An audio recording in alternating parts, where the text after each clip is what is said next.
Hey, everybody. Welcome back. Welcome. Welcome back to We All Have Stuff episode. What is it, Gabby? 77. We Episode are making waves 77. today. Yeah, that's so cool. Ooh. Well, we have a lovely guest. This is Gina Nercisian. She's a licensed clinical social worker, and she's going to be sharing some information mostly about maternal mental health and motherhood and all the things that come with it, Mhm. which is super hot topic. Yep. We're so fortunate to have her here. And Gina, if you want to tell us a little bit about your population, how you got started in this particular niche, and we can go from there. Thank you guys for having me, but Yeah. how much time do we have? um, this, this is like a very personal, I think, journey for me. Just getting into postpartum mental health and all that comes with it. But that's what I do in my private practice. So I've had my private practice, the Mindful Mama Therapy, for a little over a year now, almost going on two. And that started from my own experience of my pregnancy journey and having my twin girls, and what I went through postpartum and sort of how that, was a very difficult time for me and going through that journey and, um, feeling really isolated. So I wanted to be that resource that I couldn't find in my time of need. So now in my private practice, I see a lot of course, postpartum, but I say I ideally like to start in pregnancy or trying to conceive and then all the way through early motherhood. A lot of the topics that I see brought up a lot with my moms in therapy and in the sessions are a lot about postpartum anxiety, perfectionism, how that shows up in motherhood, mom guilt and shame, of course, and a lot about identity loss and that identity shift that comes along with becoming a mother and what that looks like. So oftentimes that's really what we see in the room on top of like birth trauma and how that didn't go as expected oftentimes, and what that looks like now in postpartum and how that sort of shifts into the postpartum stage. Well, I love that you shared that. I'm also a twin girl mom. So I felt a lot of what you were saying pretty deeply. It resonated with me because I think a lot of the passion that I also have is for helping women is with the birth trauma stuff, with the change in identity, with, being the help that you need and asking for help. So everything that you said was just like a knife in the gut because I felt it and I can definitely relate with you on that level, just wishing that things were different in what kind of support maybe I had. And it sounds like from what you were looking for, and just being able to educate moms and moms to be about what it can be really like and what to expect. So, yeah, I love that. That was like a relatable moment. Yeah, and like for me, when I hear you talk, I think this topic is so important and necessary for multiple reasons. But like even when you're talking, I was like, yes, the idea of pregnancy alone and then the whole journey that comes with it after it and then being a mom and raising kids. Like there it's such a big thing. And I think it's wild to me that it's this cultural experience of just like, "Oh, this woman's pregnant. You're excited, you're happy." Like there's so much verbiage around it. And you'll hear moms say that, right? Like, "Oh my God, I'm supposed to be excited, but actually like I'm feeling all this change." And I think it's sad, right? Because for me, and I do not have children, but I think it's wild what the woman body does. And then women coming into us, we know how much women struggle with it, but, like, Mhm. in the big scheme of society and the world of how, like, expectations back to work or you're pregnant, like, I think it's great women are pregnant and they're working and they're doing so much. So, I love that we have you. I love that you shared that because it is such a thing that, like, I've had women come into my office like, "I need you as my therapist to reassure me that, like, am I crazy for thinking this thought?" And I'm like, "Majority of women do get pregnant and have children. So how come this isn't just like a, hey, it should be talked about thing?" So I guess my question for you, like to jump into it and start is, what would you say you see the most when women hit your office? Like, I know you kind of touched upon them, but what would be like something that you're like, yep, this is definitely, I know when somebody hits my door, this is probably going to be something that we discuss. Like to start off with any of my clients when they come in for an intake or even on the consult call oftentimes is I try and get the most holistic view of what is going on as possible, but really integrating this piece of motherhood and what that looked like for them. Because everyone's journey is so unique, but also so universal. So for a lot of people, my first questions are usually, what was it like for you? What did it look like trying to conceive? What was your pregnancy journey like? What was it like for you? What's your birth story?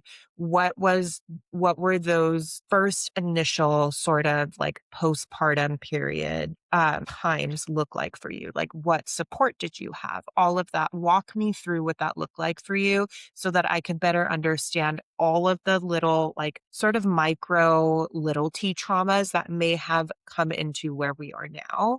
And for a lot of women, especially now in like this millennial motherhood era, we have way too much information. So everything that we're getting off of social media is like 50 different opinions on one specific thing, whether it's breastfeeding or what your pregnancy is supposed to look like or what your motherhood is supposed to look like. And oftentimes we get the highlight reel that's on social media. And so it almost like shames us into isolation a little bit, where when we are looking at those things and how perfect those things look, and we're looking at our own experience, we're like, oh, we don't feel like that. So we must be the one person that's out of that. And it is really, really isolating. So uh, I'm hoping this is answering your question, but oftentimes what I see a lot of is that isolation piece and the guilt piece that comes along with that of that's not my experience. My experience feels very different and feels much more negative than that. And I shouldn't be in that space because here is a healthy baby, or, everything was fine. I had a birth with a healthy baby, so I shouldn't be feeling this way. And oftentimes that shame and guilt drives us into silence. So, what I really like to focus on, especially in the sessions, is validation, normalization. And I come from a very relational sort of background where it's like, yes, these things are unfortunately very normal, but they're not talked about. Right. So, it makes us feel a lot more isolated than we need to feel in these moments. Yeah, I love that you're talking about the isolation piece because I think many women struggle with identifying where the loneliness is coming from. And they say, like, well, I have a good support system. I have a partner. I have my parents helping me all the time, but I still feel so alone. And that's like the nail on the head, right? You're alone because you feel like I don't have as much joy, or I don't have as much of this fulfillment that I thought I was going to have. And why do I feel like this? Like I should be happy all the time and just like Yep. glowing all the time. And that's not the reality because it is hard to highlight the hard stuff. It's hard to say like the sleepless nights are normal and the cluster feeding is normal. And maybe your partner doesn't bond as similarly as you do with the baby. And maybe the baby doesn't respond well to other people and being fed by others. And it is an isolating experience that until you're in the weeds, you don't really know what's going on. And that I think coupled with, well, my body's not mine anymore. Mm. Now I'm sharing it even longer than I thought I was going to with this little person for whatever reason, whether it's contact naps or you're breastfeeding or you're pumping or whatever that is.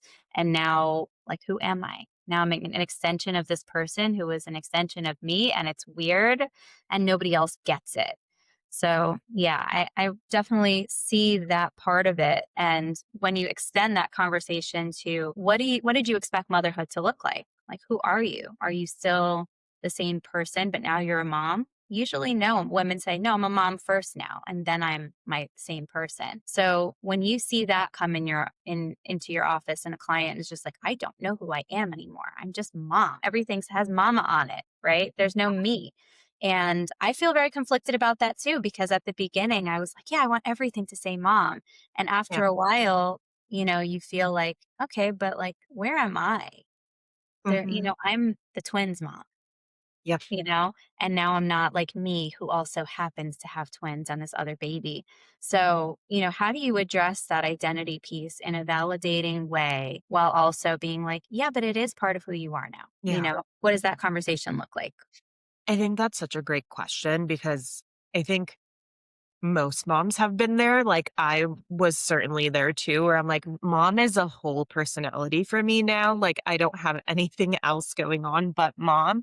Um, but after a while, you get to feel like this isn't like everything I want to be, right? So where did that person go before I was a mom, and who was that person? And oftentimes when we address that in sessions, I want to say in office because like we're so used to that, but virtually now too. But when we're in session and we're addressing that identity loss, it's really like in my head, what dings is like, this is such a great opportunity to see like how much we can grow here. But when you're in the moment, it's like, it feels a lot of like grief and shame and loss of independence and of course the identity piece. But how we address that in session is really about more so addressing the grief, like naming the grief of like, I don't have the same amount of independence as I used to, or I don't have the same amount of drive in my work as I used to. That looks very different. And a lot of my time is consumed with the kids, and my relationship looks really different now. And I don't have the same time I did for self care. So, what does that look like now? And really just naming that grief is a very powerful piece of like grieving the person you were before you became a mom and those pieces of you that may look vastly different now. I think moving forward from there is also, yes, addressing that grief, but not putting judgment on that. And moving forward is like, how can we integrate those little pieces of things that we really loved about ourselves before into who we are now? And it may look very different because we don't have the same time to be like 2 hours in the gym or like going on a vacation whenever we want. And what does that look like now? How can we integrate those pieces little by little back into our lives, even if it's 1%? What's going to give us that same fulfillment? What's going to meet that need for us now? While also embracing the things that we love about motherhood, also, right? I'm curious to ask this because I know, Gabby, we've kind of talked about it like in us just an episode with me and you. Like, you hear a lot of women talk about like default parenting, right?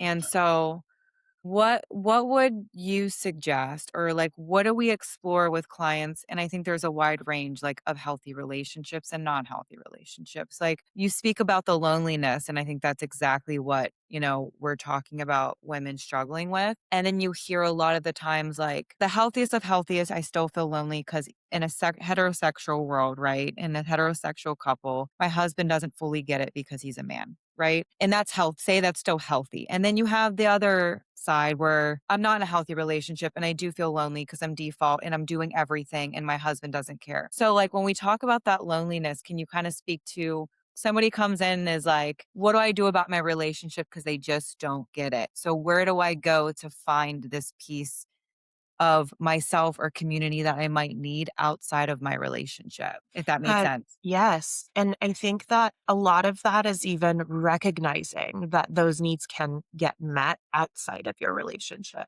right? And I think for a lot of people in these heterosexual relationships, their partner is their go-to person for a lot of that emotional support or a lot of that um obviously shared like tasks in the house. So if we're talking about like now being the default parent and a lot of that falling onto you, really taking a look at, is there any way we can shift that? Is it because you feel like the more control you have over those tasks, the safer you feel? Is that coming from a space of anxiety? Or is it coming from a space that he genuinely doesn't want to participate in those things and you're taking that role on because you don't have any other choice, right? And oftentimes with the latter, obviously couples therapy is suggested.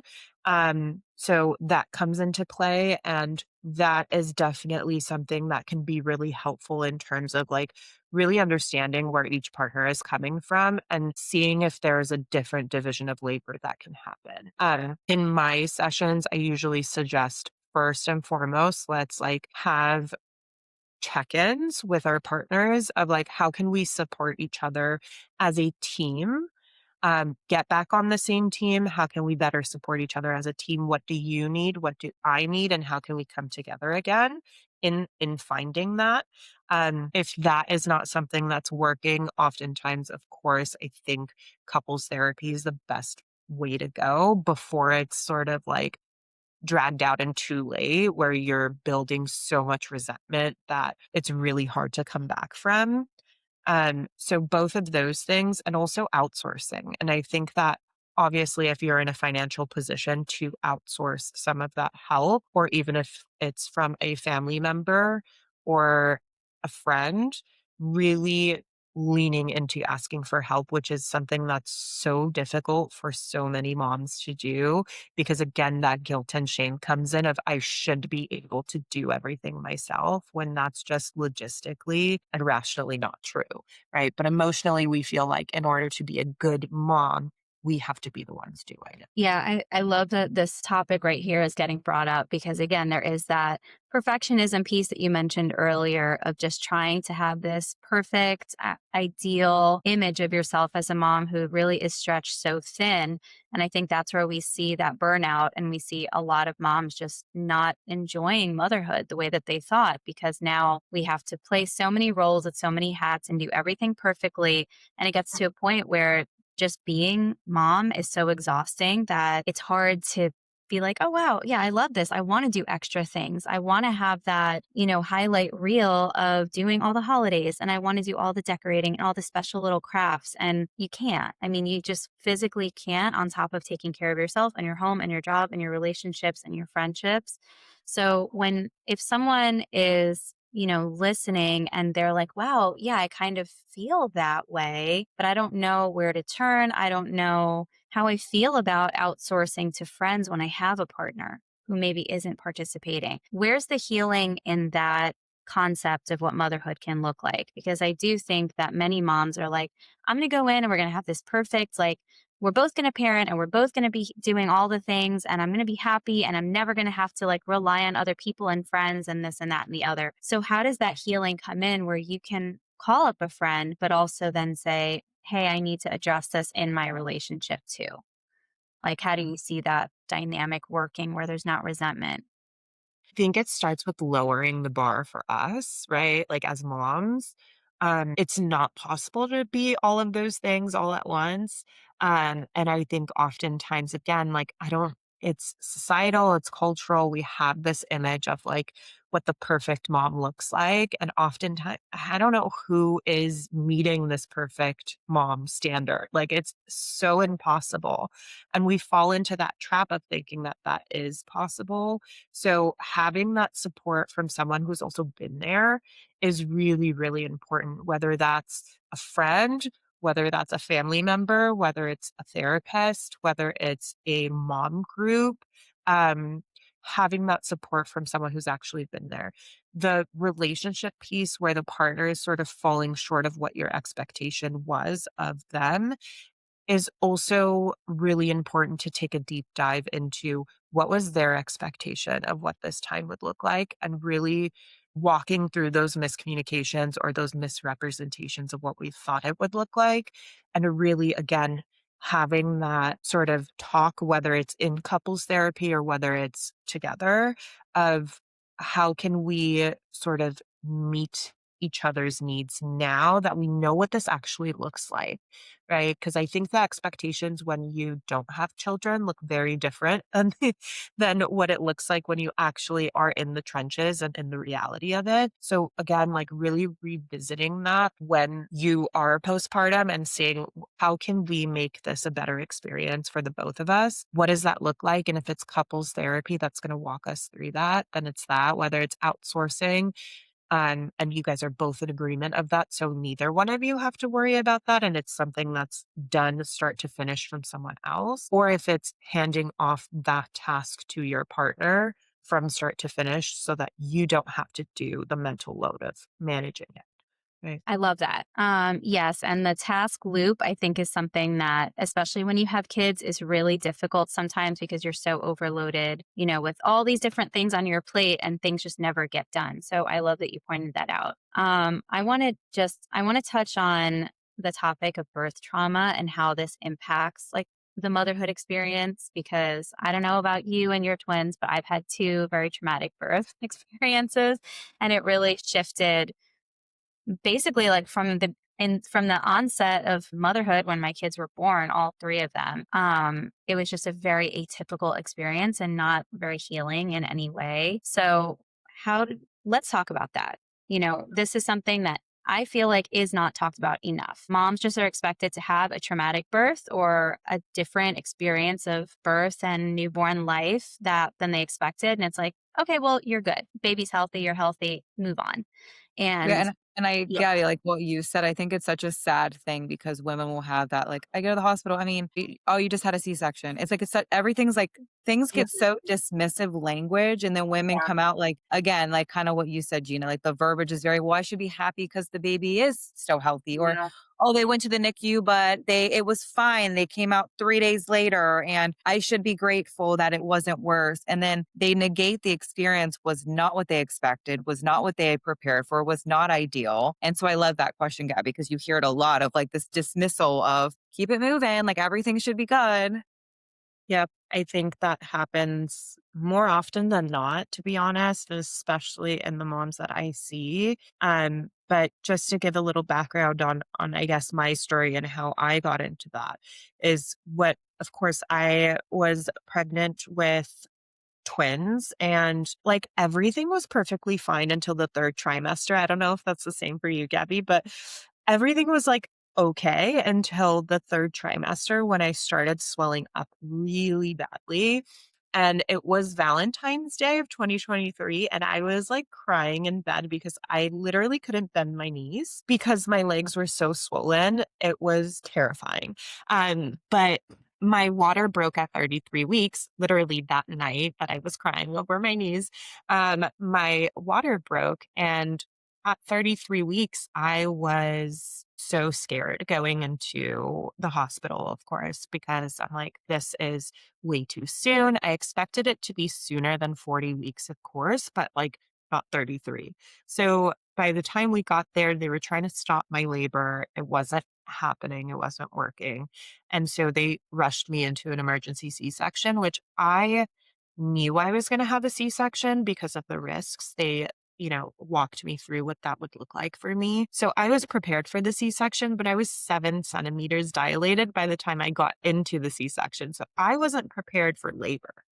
And all of that really, in that moment, you're in survival mode. Your nervous system is kicking in and you're just trying to get through it. And when my babies were born, they were rushed into the NICU. My husband was taken with them. So I'm in the operating room with like 20 people around me, not my husband, not my kids. I wasn't able to hold them and they were taken out and I was in a bed for 2 days on medications trying to get my preeclampsia in order, not being able to go to the NICU. So shout out to my NICU nurse, Vana, because she really was an angel sent from heaven. She came into my room, introduced herself, said, I will be taking care of your girls. Don't worry. If you need anything, call up to me. But all of that being said, I didn't recognize that as birth trauma until way later when I was coming down from that survival mode and my nervous system was finally having the opportunity to come down. And I'm like, oh no, like that was a really traumatic experience. Not only that, but going home with no kids after having that experience. And it's like, I'm home alone but I have 2 children in the NICU. How much time am I supposed to be there? Do I live in the NICU now? Can I come home and rest and take a break? Like, what does that look like? And that was really traumatizing also. No one prepares you for any of that, right? They just say, yeah, the risks are high, but, like, we'll take care of it as it comes. And then they were supposed to be there for a month. They were only there for 11 days, which is fantastic, right? But those 11 days are also extremely traumatic.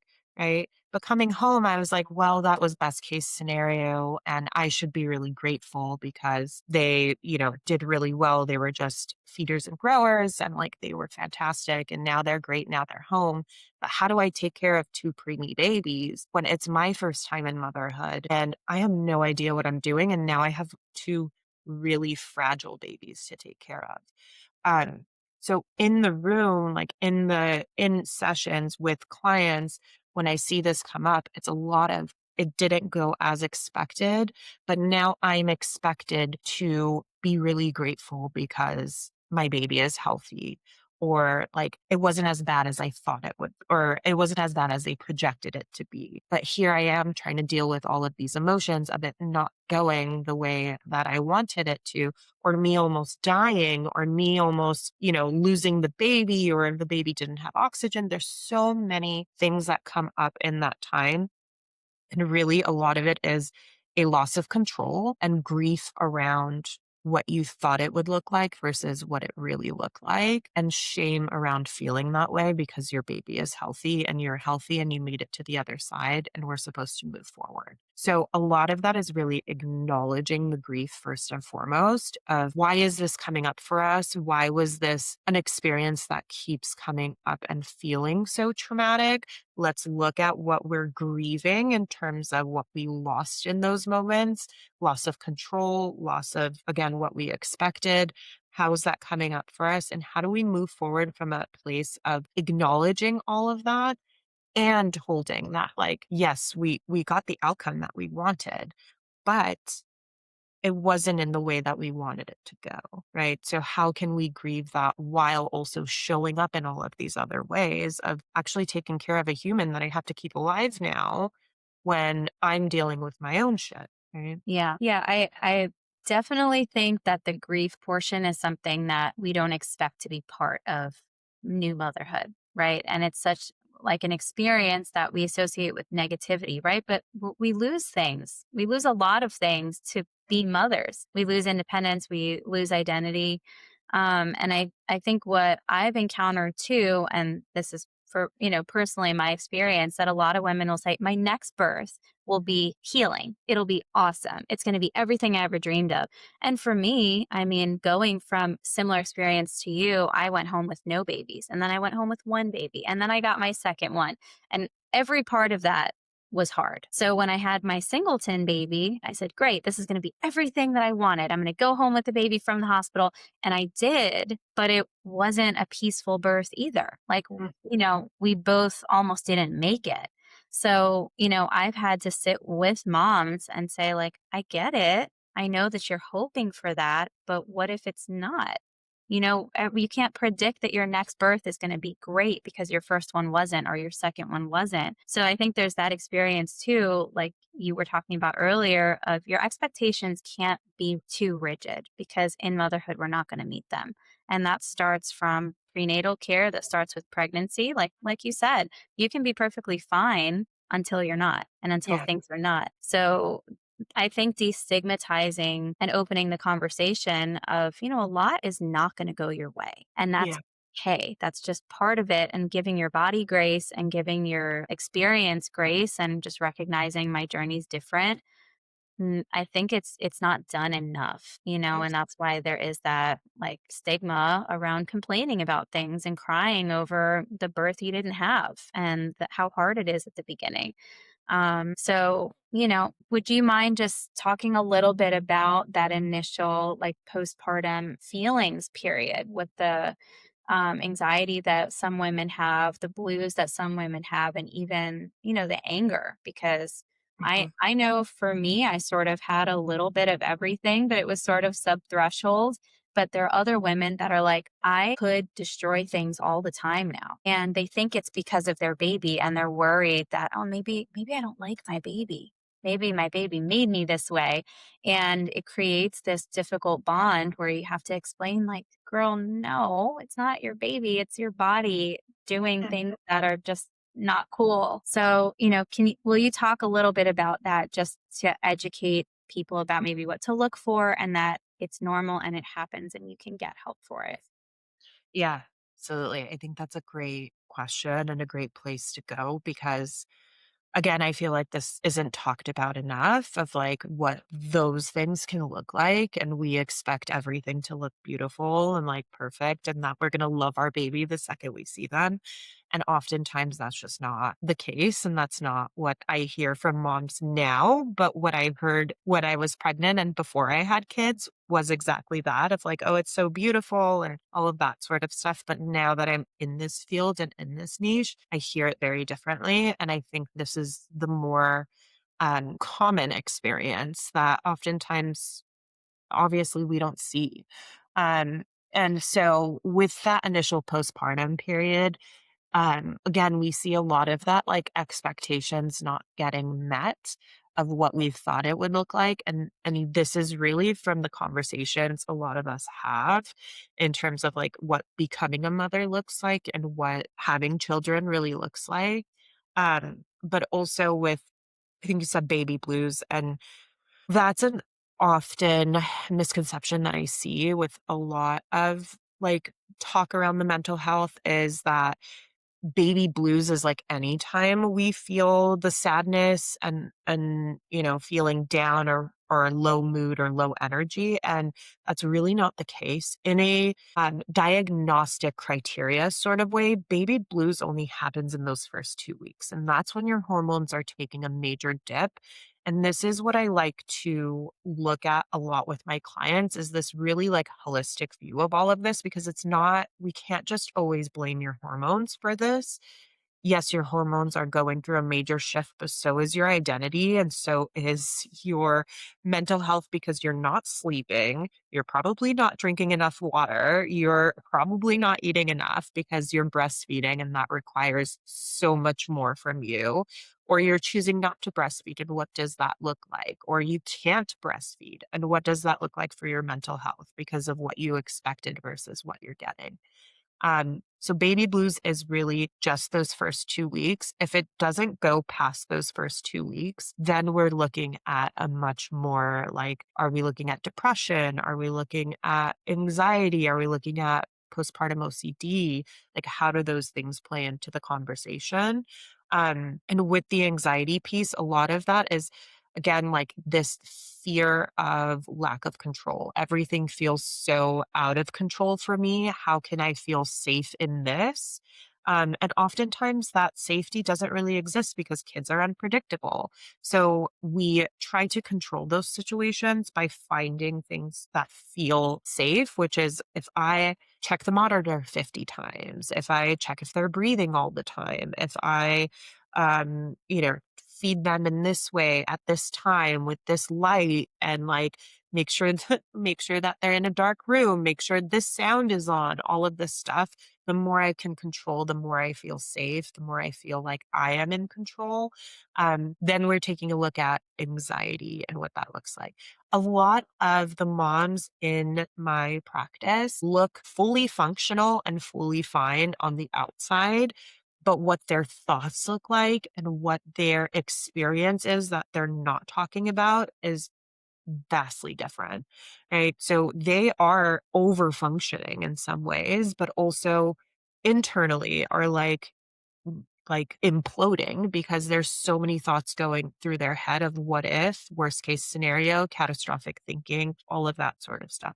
So really addressing in sessions, what do those thought processes look like? So we can start to interrupt that in terms of like either reality checking or radical acceptance of like, this is something that I cannot control. How can I still feel safe in those moments? Right. I hope that answers your question.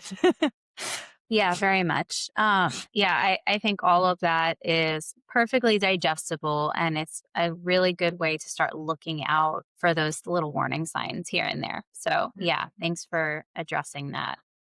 Yeah, I love that. I feel like, again, Gabby, I say this after every time we have somebody. I'm like, I have a million questions to add. So I feel like we could have just been like birthing trauma one, right? Then like there's so much to this, and just so layered.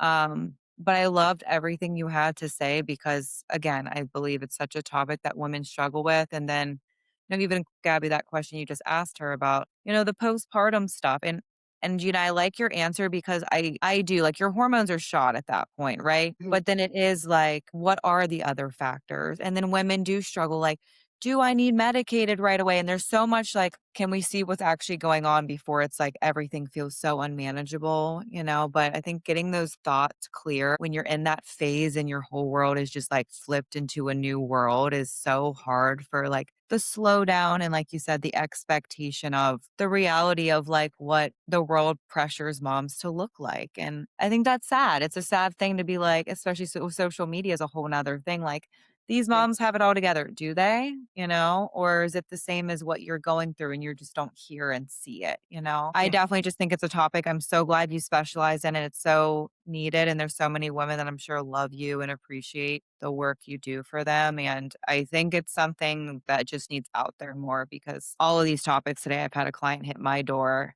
and I'm like, oh my gosh, like it's just like the birthing experiences. I would love to eventually maybe actually have you back because I think I would love to at least dive into when you both were talking about birthing experiences. Like, I think there's a lot of it swept under the rug, like you said, Gina. And then, like, months later, it coming up, just like we talk about, Gabby, like with relationship stuff, right? Like, you think everything's fine. You go home, you're like, all right, that was hard. But, and then you see women like 3 months later, 4 months later, like, somebody took one of my clients once and she had a traumatic birthing experience. And she's like, I can't have anybody like my mom got mad at me because she took the baby and I freaked out, but I was in a trauma state. And then how do I explain that to my family? And my family thinks I'm acting crazy. And my partner's like, you need to let our family take care of it. And she's like, but how do I explain to this whole group of people what's happening when you take my baby when I had my baby taken from me, you know?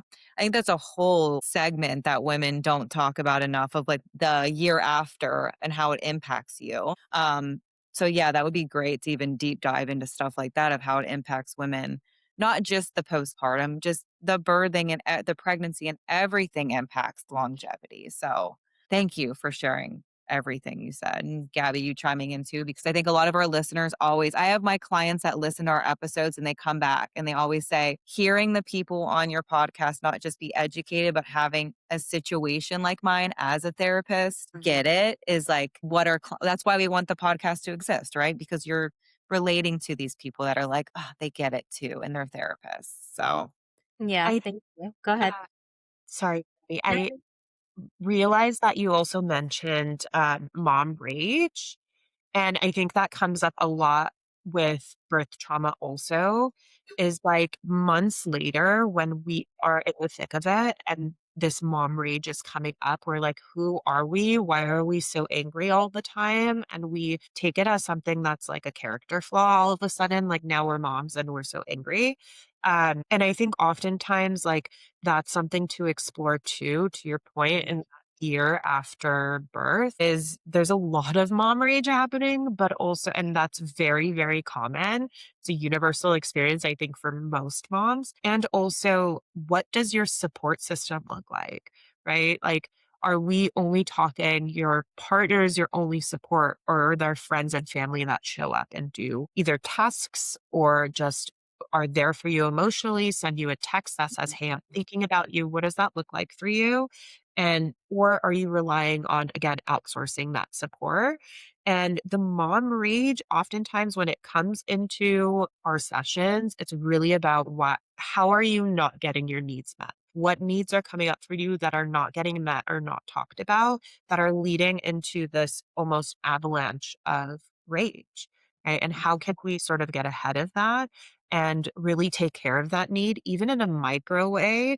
Like there's some moms that can't take a shower where they're washing their hair in that postpartum period. So where can we start with slowly at a 1% difference, making those changes to get your needs met so that you're taking care of yourself and you can better show up at every other avenue of motherhood?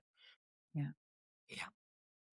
Well, before we end, I just usually like to ask, I know you kind of already gave a whole bunch of great information, but for our listeners, we like to give like tools, tricks, anything that you would be like, take this in your pocket and take it with you. If they're listening to this episode, they've had an experience and they are a new mom and they've had postpartum, the whole birthing experience, what is something you would really want them to note and take with them from this episode? I think first and foremost, getting the right support early. So if I think the ideal is really like finding a therapist that you vibe with, finding especially if they, specialize in perinatal mental health, but finding a therapist very early in that process, whether you're trying to conceive or already pregnant, is ideal. That way you can be a lot more prepared going into it of like sort of what to expect realistically in that process of becoming a mother. Um, that's number one. I think number two is really taking care of you is taking care of them. So really understanding that like we don't have to martyr ourselves and we don't have to sacrifice every part of us to be good moms. Good moms also are modeling what it looks like to take care of themselves, because if we are meeting our own needs in some ways, we can also meet the needs of our kids more efficiently, better, from a better place. And I think that starts with, really small changes. And whether it's 5 minutes to breathe or locking yourself in the bathroom for 2 minutes to like take a break, or like, again, taking a shower, like those small things added up in time can really, really make a big difference in the long run of just like showing up for yourself also in that period. Yeah, I love all of that advice. I think it's easy, it's doable to just at least get the idea out there and game plan a little bit, just really being proactive. And, maybe someone will listen to this and share that information with new moms or, people who want to become parents and maybe get them ahead of the game. So, something, I think many moms wish we had. So thank you so much for sharing all of that and all your information today was so great. And I know Yes, we that, loved it. there are going to be Yeah. so many women that are like, yes, I feel seen. So thank you for your time and your expertise. And, like Alessia said, we definitely have more to chat with you about. Yeah. Thank So you for having me. I can literally go on about these things for so long. So trying to condense all of them, like I can take mom rage and do a whole episode on that. yeah, Um, but yes, it's so important to really like normalize these things for moms because it's not something that's talked about very often. mm, Is this of motherhood? So really like just having more conversations about this where it's available and like open to other moms really makes them feel validated and like they're not the only person going through this. So I appreciate you guys giving me the space to do that. yeah. Yeah. Thank you so much. Well, Um, thank you. Okay, guys. Well, if you have any questions for Gina that we can pass along, feel free to send them to us. And, we'll be sure to make all of her information accessible to you. So please send us any questions you have for us or for her. And, maybe we'll have her again for more of these great topics in the future. Yeah. So until next time, guys, Until next time, squad. take care.